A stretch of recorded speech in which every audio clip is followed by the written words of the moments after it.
The storage room beneath the opera house smelled of cedar oil and old paper. Evelyn Shaw moved between the rows of shelved objects the way she always did.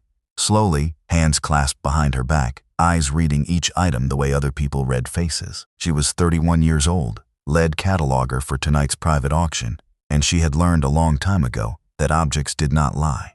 People lied about objects. That was a different thing entirely. Wealthy rooms often mistook her full figure and quiet manner for softness.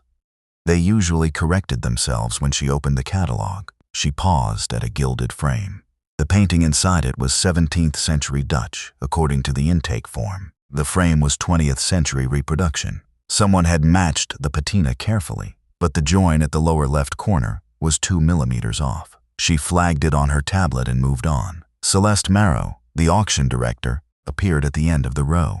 She was a composed woman in her 60s, silver hair pinned close to her head, wearing the particular kind of stillness that comes from decades of managing rooms full of very wealthy people. "The Dutch painting," Evelyn said. "I see the flag," Celeste said. "The frame is a replacement. That changes the insurance classification and the provenance trail. It comes off the floor." Celeste made a note without visible irritation. "What else?" "A ring. Third shelf, lot 41. The ownership mark on the interior band has been ground down, not completely.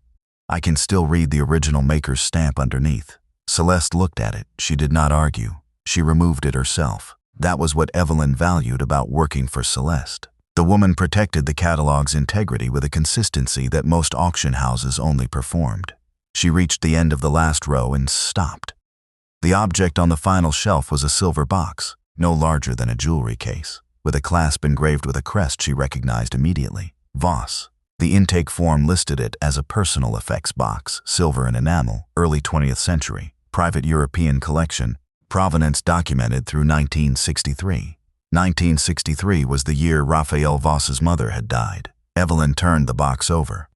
The lot tag was handwritten. Every other tag in the room had been printed. She set the box down carefully and lifted the silk lining inside. Beneath it, pressed flat against the base, was a single opera ticket.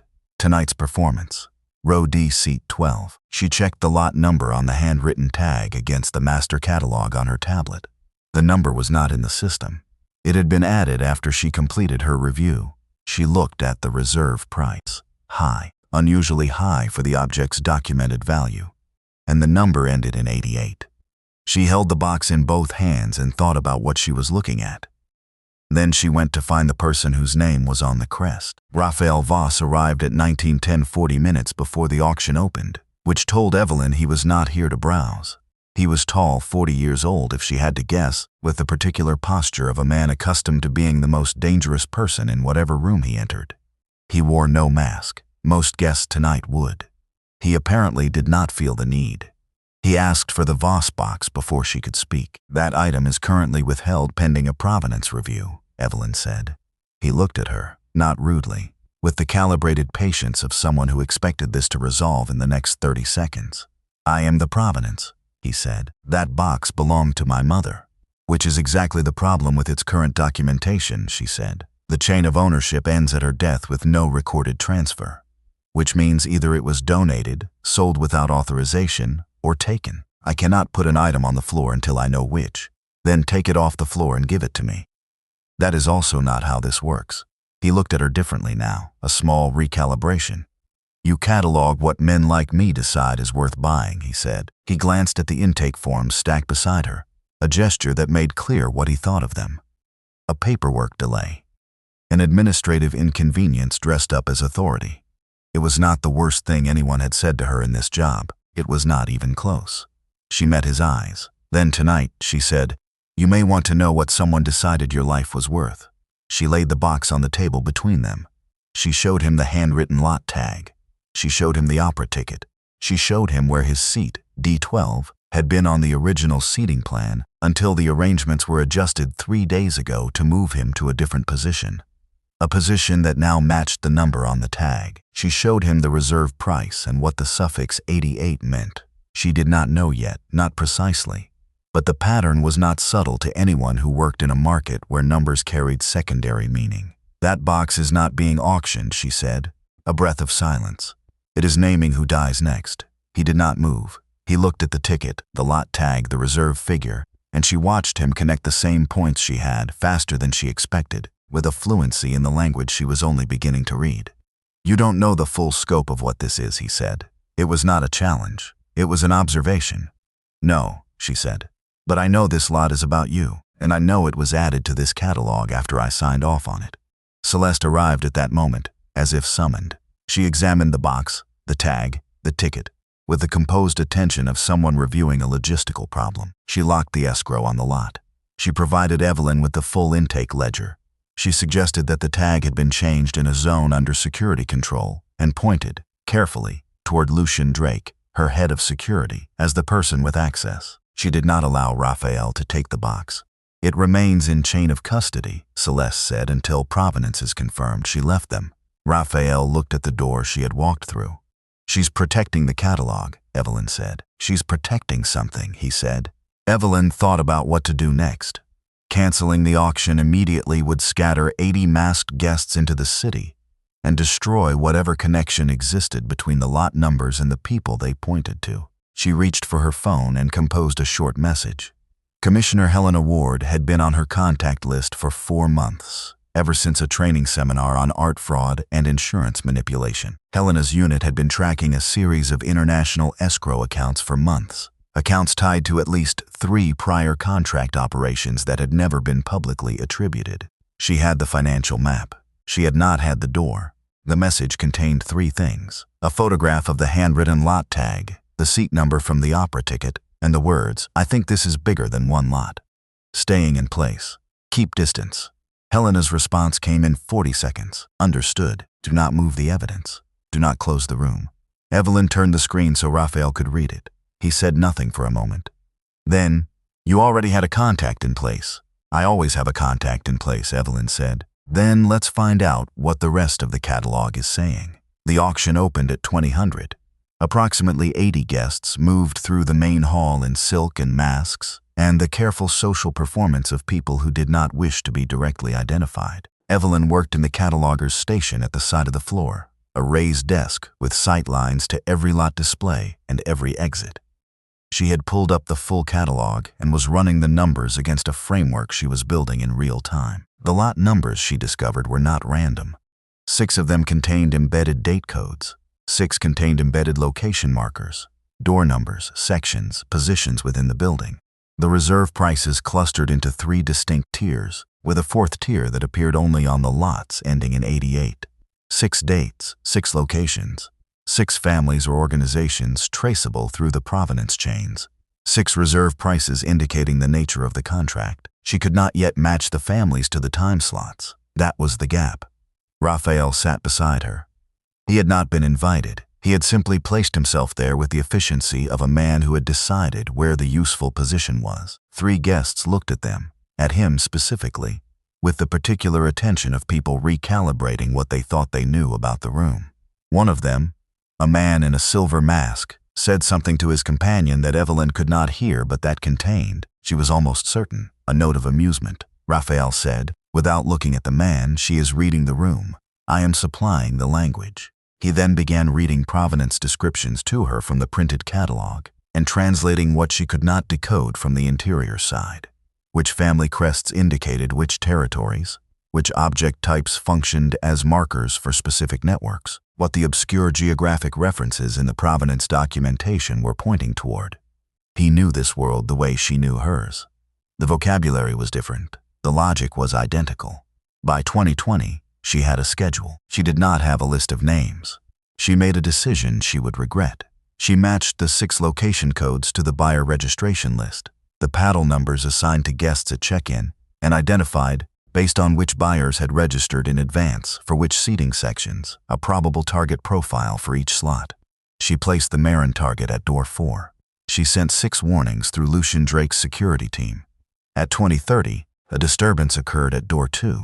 The Marin Provenance had actually placed that target at door 2, not 4.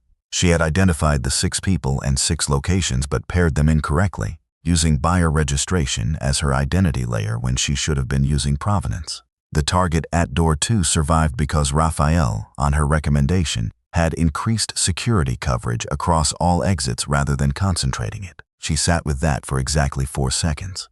Then she said, quietly, I found the schedule. I mistook it for the whole message. The buyer list was not the identity layer. She had been reading the wrong document. She went back to the provenance records. Each object in the catalog had a history that ended at a specific point, not randomly, but at moments that corresponded to living people. A pocket watch from the Marin estate. Senator Marin was currently serving on a financial oversight committee. A model ship from the original North Line shipping registry. The woman who now controlled that route was attending tonight. A ring from the Vale family's private collection. Sophia Vale was 2 tables away from the main floor, in a private box, and the silver box with the Voss crest. Provenance was the identity layer. Lot numbers were the timing and location. Reserve price was the type of contract. The 3 layers only made sense together. Evelyn was composing the corrected framework when Mira Solane appeared at the cataloger's station. Mira was her deputy, 26, with the particular anxiety of someone who had been sitting on information for several hours and had run out of room to hold it. She placed a printed catalog on the desk. I made a backup, Mira said.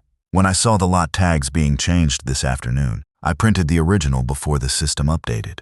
It has my timestamp, your approval signature, and the internal paper code. She paused. Celeste found out. She has my brother. She told me to replace 4 of the tags, or he doesn't come home. Evelyn looked at the backup, then at Mira. Did you replace them? 2, Mira said. I saved the other 2 positions. I couldn't save all 4, the 2 you saved. Are they in this copy? Yes. Evelyn laid the backup catalog next to the modified version currently on the floor. The differences were visible in 30 seconds. The lot codes had been inserted after her approval. The original numbers were clean. The insertions carried a different formatting signature from a separate administrative terminal. She looked at Rafael. I need you to keep the room operating for 20 more minutes, he said. What do you need? The silver box had 1 more layer she had not reached. When Evelyn removed the lining entirely, not just lifted it, the underside of the base panel contained a second notation, a seat assignment written in the same hand as the lot tag. Row D, seat 12, cross-referenced with a date, today, and in the corner very small, 88. She showed it to Rafael. He looked at it for a long moment. Double close, he said. Explain. In the older networks, a completed contract was confirmed twice, once when the target was dead, once when the death was publicly acknowledged. 2 hammer strikes. In electronic records, it became 88, 2 closed loops. He looked up. This isn't a surveillance contract. This isn't a disappearance. This lot is asking for a confirmed public execution. And it is the last lot in the catalog, Evelyn said. She walked him through what she had confirmed. The kill signal, the outbound release packet that would notify the external network, would only generate when the hammer fell on the final lot. Until that moment, the escrow accounts for every prior lot were partially locked. Sponsor identities had been provided, but not yet released to the settlement system. Buyer paddle numbers had not yet been matched to their corresponding identity packets. Celeste needed the final lot completed, not to complete 1 contract, to close the entire market. She used your mother's box, Evelyn said, because she knew you would come for it. She needed a reason to seat you in this room, in that chair, before the last hammer fell. Rafael was quiet for exactly 3 seconds. Then he said, put it on the floor. Evelyn looked at him. The bidding will run long, he said. I'll make sure of it. Every bid that goes in is a financial commitment to an escrow account. Every paddle that rises is a sponsor identifying themselves. The longer the lot runs, the more of them commit money they cannot retract, and Helena's team can match those commitments to the identity packets, Evelyn said. Yes, she understood the mechanics. She also understood what it meant for him to sit in that chair. Before I go to the floor, she said, I need you to do something specific. Name it. I need you to visibly dismiss what I'm doing when I take the stage. The room has to believe you're irritated by the interruption. If Celeste thinks you're helping me, she'll abort before the packet forms. He waited. But, Evelyn said, and her voice was precise, do not question my competence. Do not touch the evidence. Do not speak over me once I'm at the podium. Tell me where the line is, he said. I just did. A pause. Then, very quietly, understood. She returned to the catalog and completed it. 7 lots. 7 provenance chains, 7 time codes, 7 reserve price classifications. She had been looking for 6. The 7th was Lucian Drake. His lot was small, a document case with a provenance trail leading back to a private security company that had been dissolved in a financial investigation 4 years ago. A company Lucian had founded. Reserve price, mid-tier. Lot code, tonight, after the auction closed. Celeste had already decided to clean up her own security infrastructure once the release packet was sent. Evelyn printed the complete kill list and walked to where Lucian was standing near the east exit. She placed the page in front of him without speaking. He read it. His expression did not change much. The color of it changed. "She's going to send the signal regardless of whether I'm useful after tonight," he said. Not a question. "Your lot is number 6, Evelyn said. "The signal goes out, your contract activates. The only thing that prevents that is if I stop the auction before the hammer falls on lot 7. He looked at the exit behind him. "Emergency lockdown," she said. "You have the authority to initiate it under fire protocol. It holds the room for approximately 8 minutes before it automatically transfers control to external emergency services." "Helena Ward," he said. "She is outside. She has been outside since 2100. Lucian was not a good man. Evelyn knew that and had no illusions about it. He looked at her, then at the lot sheet, then at the door. "I want immunity documentation before I hand over the security log." "That's Helena's jurisdiction, not mine," Evelyn said. "But I can tell you that a man who initiates an emergency lockdown to protect lives has a significantly different legal standing than one who let a kill signal go out to protect a contract fee." He considered it. "Give me 3 minutes," he said. "You have 2, Evelyn said, and she went to the stage. Under auction protocol, a cataloger held the right to present a provenance correction before any lot was hammered. Celeste could not block her without invalidating the entire proceeding. Evelyn walked to the podium with 3 objects, 2 catalogs, and a seating chart. Rafael, from the floor, reacted with visible irritation. He said something to the person beside him that read, from across the room, as impatience with an administrative delay. Several guests shifted. Evelyn set the objects on the table and began. "I want to show you 3 items from tonight's catalog," she said. "The first is this silver box." She held it up. "The provenance documentation places it in the Voss family collection through 1963. There is no recorded transfer after that date. The box entered tonight's catalog with a handwritten lot tag that was not present when I completed my review this afternoon." She placed the box down and picked up a printed page. The lot number on that tag encodes 2 pieces of information: a date, today's date, and a location code that corresponds to seat D12 in this hall. She looked at the room. "That is the seat assigned to Rafael Voss." A silence moved through the guests like a current. "The reserve price on this lot ends in 88. In the network some of you know well, that suffix indicates a double close contract. Not surveillance, not disappearance, confirmed public assassination." She set the page down. "The second item is this pocket watch." She held it up. "It comes from the Marin estate. The lot code on this item indicates door 2 of this building and a time slot of 2030. 30 minutes ago, an attack occurred at door 2. The room moved again, louder this time. The individual targeted at that location survived because we increased coverage across all exits." She laid the watch down. "The third item is this ring. It comes from the Vale family collection. The reserve price on this lot indicates a contract for abduction, not killing. The time code is still active." In the private box above the main floor, a woman in a green mask stood up. She reached for the box's exit door. 2 of Raphael's people were already there. On the main floor, a man in a silver mask rose from his chair and turned toward the aisle. His paddle was still in his hand. Raphael said, from his seat, and without raising his voice, "Paddle 94, you just identified yourself." The man stopped. Evelyn set the ring down beside the watch and the box. She looked at the paddles still in people's hands. The objects were never the merchandise. She let the room hold that. You were bidding on the living. What happened next was not theatrical. Evelyn laid both catalogs side by side on the table, the original with her signature and Myra's timestamp, and the modified version with its inserted lot codes and adjusted reserve prices. The original catalog was approved at 1400 today. The kill codes were inserted at 1530 from an administrative terminal with access logged to this facility's director. The backup was preserved by my deputy cataloger, Mira Solane, at significant personal risk. Lucian's voice came over the internal security channel. "Emergency lockdown initiated. The exit sealed." From her position at the podium, Evelyn continued. "The security escrow log, now in the possession of the investigative team outside, connects each paddle in this room to an identity packet and a corresponding escrow account. Those accounts have received funds from sources previously documented in connection with contract assassination financing. That connection is not interpretation. It is a transaction record. Celeste moved. She walked toward the back of the stage, toward the rotating panel that Evelyn knew from the building's architectural survey led to a prop corridor and, beyond it, a service tunnel. That passage, Evelyn said into the microphone, still calm, has been closed since a ceiling collapse in the northeast corridor 14 months ago. It's in the maintenance log. The only usable exit from this level is the east door.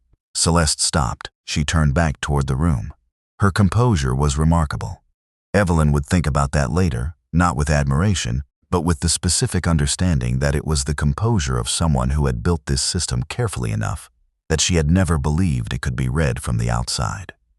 Provenance is interpretation, Celeste said. Her voice carried easily. Reserve prices are art market valuations. What this woman has presented is a theory constructed from catalog numbers, a second-hand ticket, and one employee's backup copy. Rafael Voss pressured bidders throughout the final lot. This cataloger modified procedure without authorization, and Lucian Drake is providing testimony to save himself from charges he has not yet been informed of. She looked at Evelyn directly. Nothing in this room constitutes evidence of a crime. It constitutes a disruption. Evelyn looked back at her. She did not explain herself again. She reached into the folder beneath the two catalogs and placed a third document on the table. It was the financial summary Helena's team had transmitted to her tablet. Helena's unit had been tracking those international accounts for months. The escrow numbers from the auction's settlement system were the link they had been missing. The cross-reference was exact. The same accounts, the same routing, the same network. The numbers, Evelyn said, are the same numbers. The east door opened. Commissioner Helena Ward entered with her team. Rafael stood and addressed the room. No one fires a weapon inside this building. Anyone who moves toward an unstaffed exit is choosing to explain that movement to the investigators. He turned toward Celeste. You priced every life in this room tonight. Now every number leads back to you. Celeste said nothing. She was placed under arrest at the east door on conspiracy and money laundering warrants. The additional charges, trafficking in stolen cultural property, insurance fraud, and cross-jurisdiction financing of a criminal network, would follow as the records were fully processed.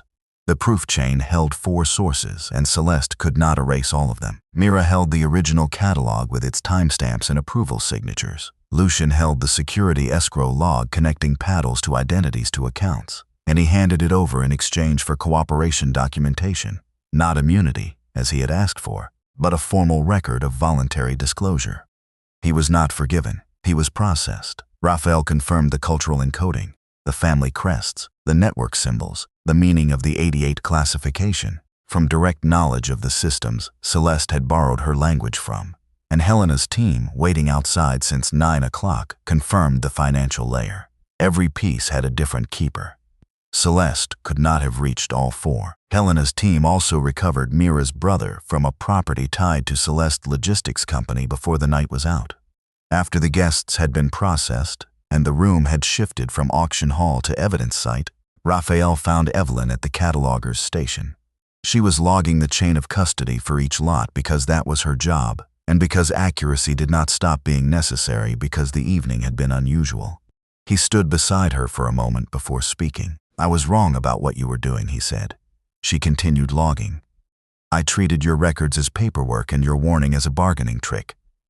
He waited until she looked up. Then he turned toward the remaining staff and investigators still in the room. She saw the one thing in this room none of us could afford to ignore. A public correction. Specific, not a performance. Evelyn looked at him. Next time, she said, read the catalog before insulting the cataloger. She returned to her log. He almost smiled. Just almost. The silver box remained in chain of custody through the investigation. When the provenance was fully reconstructed, using records recovered from the Voss family archive, 2 estate lawyers, and a museum registry in Vienna, it became clear that the box had functioned, in the last years of Raphael's mother's life, as a private ledger. Inside the enamel panels, under the secondary lining, were names. Families she had helped remove from the path of 3 separate purges over 11 years. People who were still alive because of decisions she had made and never spoken of. Rafael had understood the box as a symbol of family legacy. It was, just not the legacy he had been looking for. He did not take the box home. He arranged a long-term loan to an independent exhibition on objects used to protect people rather than acquire them. The box was displayed in a case of its own. The card read, "Not for auction. On loan in memory of those its owner protected." An independent provenance review board was established in the months following the investigation, funded by mandatory escrow contributions from the auction industry, and staffed by archivists, insurance investigators, museum representatives, and law enforcement liaisons. Evelyn became its lead auditor. Rafael contributed to a witness protection fund managed by Helena's office. He did not set Evelyn's salary. He did not review her cases. He was not invited to. Several weeks after the investigation closed, a small card appeared on Evelyn's desk in the catalog archive. It was formatted like a lot card. Dinner. No reserve, no hidden conditions. She read it twice. Then she walked to the door, where he was waiting with the particular stillness of someone who had decided not to be in charge of what happened next. "This is not how cataloging works," she said. "Then I will not bid," he said. "I will ask." She let him wait for one breath. Then she said yes. Many months later, the Opera House reopened under an independent cultural trust. The original auction company had been dissolved as part of the settlement proceedings. The new auction floor had no anonymous paddles, no massed registration. Every provenance chain was published before bidding opened. Every buyer identity was held in a regulated escrow system with independent audit access. On opening night, the catalog was reviewed by 2 archivists, a legal representative from the Provenance Board, and the lead auditor, who went through every lot in order, checking each number against the original documentation, the submission record, and the amendment log. Rafael was in the room. 3rd row. No particular chair. The auctioneer waited. Evelyn closed the last page of the catalog. She looked up. The catalog matches. The new hammer rose.